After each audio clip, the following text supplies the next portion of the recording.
Caught girlfriend with her best friend's groom on their wedding day. Caught my girlfriend cheating with her best friend's groom on their wedding day. So I broke up with her and told the bride. Now their wedding is ruined, and I decided that I wanted revenge. I, 28M, met my girlfriend, 26F, at a bar where they were doing a quiz thing, and I ended up on the same team as her since I didn't come in with a team of my own. I was impressed by how much she knew, and that was what really drew me to her. I've always been a trivia kind of guy, so anyone who is also into that is instantly interesting to me. We started talking, and we eventually started dating. I'm currently pursuing a master's degree, while she was previously a teacher, but ditched her job to focus on building her online presence. She's aiming to be something of a trivia-focused influencer, which, of course, I was solidly behind since I think we need a lot more personalities of that kind, especially women on the internet. Anyway, when she was in high school, she had a really great friend who we're going to call May. May had a high school sweetheart that I'm going to call Tom, and their relationship, at least to external observers, was the dream. Two people who fell in love from high school somehow managed to stay together through colleges on different sides of the country, and eventually started to live in close proximity after all of it. Some months ago, my girlfriend came to happily tell me about how Tom proposed to May and how they were planning to get married soon. I've met both Tom and May quite a few times, and honestly, they're the nicest people. I've always wished them great. So when she told me, I was really happy for the two of them. I think everyone's story when it comes to love is different from the next person, but I've always loved the idea of finding your love very early on in life. There's nothing quite like knowing a person as deeply as that, at least when things end up going right until the very end, because as I will eventually get to in this narration, being high school sweethearts doesn't always mean that you're going to have a perfect relationship, if such a thing exists. So the time came that there was a date for Tom and May to get married, and as expected, we were in attendance. To be honest, it was an amazing event, and it was absolutely beautiful. It was somewhat rowdy because, as I learned that day, a good number of May's relatives were part of a certain motorcycle club. Apparently, it was a thing her extended family was proud of, but she was one of those who didn't follow that path. They were all good people, though. Some were rather scary, but it was easy to get along with them. I didn't have as much emotional investment as my girlfriend, considering I had only known both of them for a fraction of the time that she had, but I'll admit that it still moved me since the two of them seemed to be perfectly in love. Now, things started to go wrong when I found myself making small talk with one of the other guests who attended the same high school as the couple and my girlfriend. I tried to point my girlfriend out to him, and when I eventually found her, I saw that she and the groom were close to a wall, and they both had serious faces on. The bride was somewhere else, chatting with some of her friends. Here's the thing. I don't think I would have had an issue seeing Tom and my girlfriend having a private conversation. That wasn't the issue that I had. It's the fact that on Tom and May's wedding day, the conversation seemed to be way too serious, at least from where I was standing. I made a mental note to ask my girlfriend about it. When the night finally rounded down in intensity and we went back to our hotel room, I brought it up and asked her what they were talking about that seemed so serious on a day that was meant to be extremely happy for everyone in attendance. She initially said, "Oh, it was nothing," but that answer just raised my suspicions further. I told her that it obviously couldn't be nothing, and I think she realized that she'd have to say something if she wanted to make it clear that it really wasn't a big deal. According to her, he was just having the typical, "Am I making a mistake?" wedding anxiety, and she just helped him settle down since they've known each other for so long. It was a somewhat convincing answer, and even though I had a lot of questions like why it wasn't one of the groomsmen giving the kind of pep talk and why it seemed like they were having more of a back and forth than a motivational speech, I just left it. However, when I noticed that she was constantly in conversation with someone on a messaging app on her phone, I started to get curious about what was going on. Every time that she picked up her phone, her face would get a bit serious, and that was when I think I fully embraced my suspicion. Cheating wasn't on my mind, though. I simply felt like there was something she didn't want to tell me for whatever reason. Perhaps Tom told her something very personal and she swore not to tell anyone, but I needed to know that for sure, and I made the decision to go through her phone. Honestly, it's not the first time that I'm looking through her phone. I've done it on 2 other occasions when I had really strong suspicions that she was hiding something from me, and both of those times, I didn't find anything of note. As much as you might say a lack of trust is what leads someone to check their partner's phone, I feel like what she doesn't know won't hurt her, and also lets me see whether the truth tallies with what she tells me. On those other instances, I found out that she wasn't hiding anything, which certainly made me trust her more. This time around, things were different. I eventually grabbed her smartphone when she went to sleep, and that's when I went straight to her messages with Tom. He was the one that she had mostly been talking to that night by the looks of things. There were a lot of messages there on that same wedding day, though most of them were from after we got back to the hotel room. I scrolled all the way back to the start of the day, and there was a message from her that said, "Can I come around?" Followed by his response with the eyes emoji. After that, he said yes. Then the next messages were from that evening. Before I started reading those messages, I realized that my girlfriend had told me that she was going to the room where the girls were getting their makeup done by their traveling makeup artist. That was around the time that she had messaged Tom. At that point, I quickly exited and went to her chats with May, and I saw her asking for where my girlfriend was. It took her a while to answer, but she said she was on her way.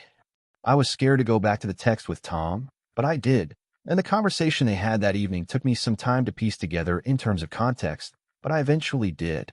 As long as you're not going to be the kind to try and come clean, then we'll both be fine, my girlfriend said. Trust me, I'm not. I have a hell of a lot more to lose in this right now than you do. This is the worst possible timing. It was the only possible timing, Tom, especially since we waited this long in the first place. We didn't wait for anything. You came to my room, and on the cusp of being married, there was something tempting about you being a reality. It was taboo, and that was the appeal. And I know I messed up. But you liked it, my girlfriend said, followed by a smile emoji. That's not the point. You can like something and know you shouldn't have done it. You sound like you have a conscience now, but you somehow didn't when I was naked in front of you. I messed up, yes. Yes. I liked it, yes. This will never happen again. I've crossed a boundary in my life where this kind of stuff is now unacceptable. And no, I'm not stupid enough to try and tell May. At least indulge me and tell me what you like the most. I've always fantasized about you, and this was like a dream come true for me.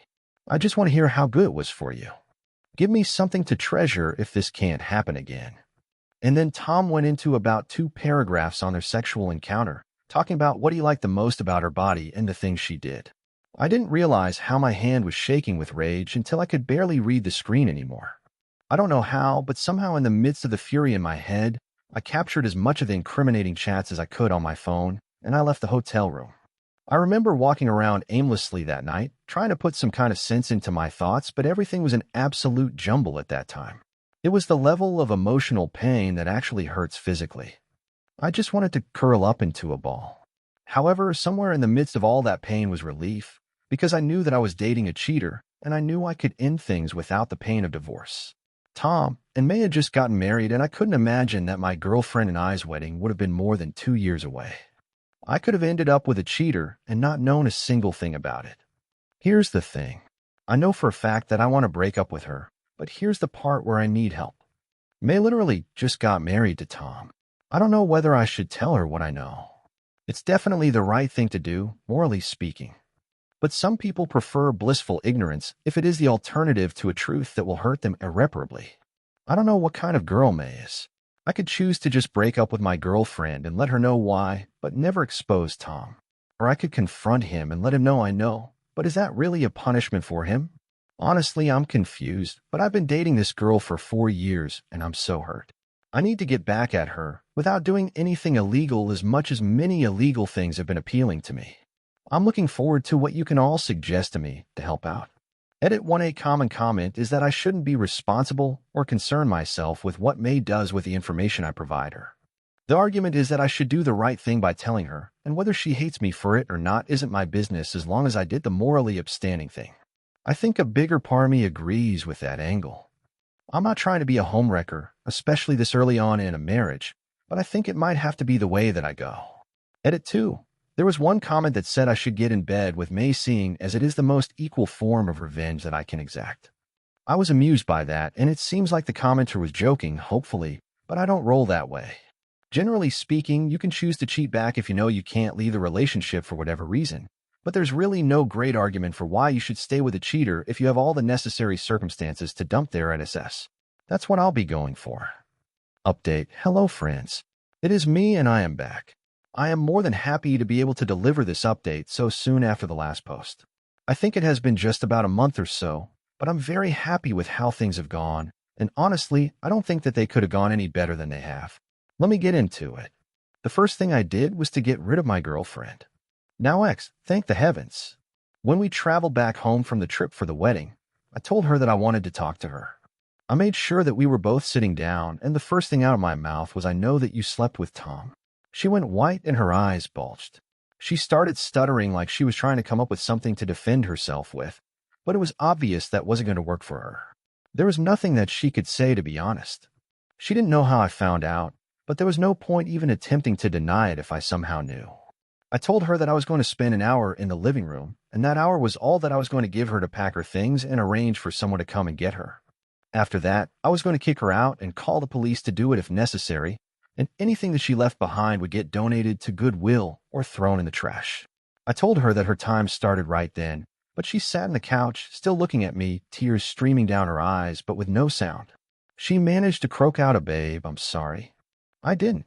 Before she started to shake with sobs. I just shook my head and chuckled. 5 minutes later, she was still sitting in front of me. I reminded her that her time was ticking, and that was when she finally got up to leave. When the hour had passed, I let her know, and she came out dragging 2 suitcases behind her. Her friend, who she had called during that time, dragged out a third one. I assumed she had everything that was important to her because, honestly, I wasn't joking when I said I'd donate or trash the rest of the stuff. I did not want any of it in my house. I didn't need to be reminded of her in any form. And I eventually did get rid of all of it because I forbid her from coming back after she stepped out the door. That was the last time that I saw her in person.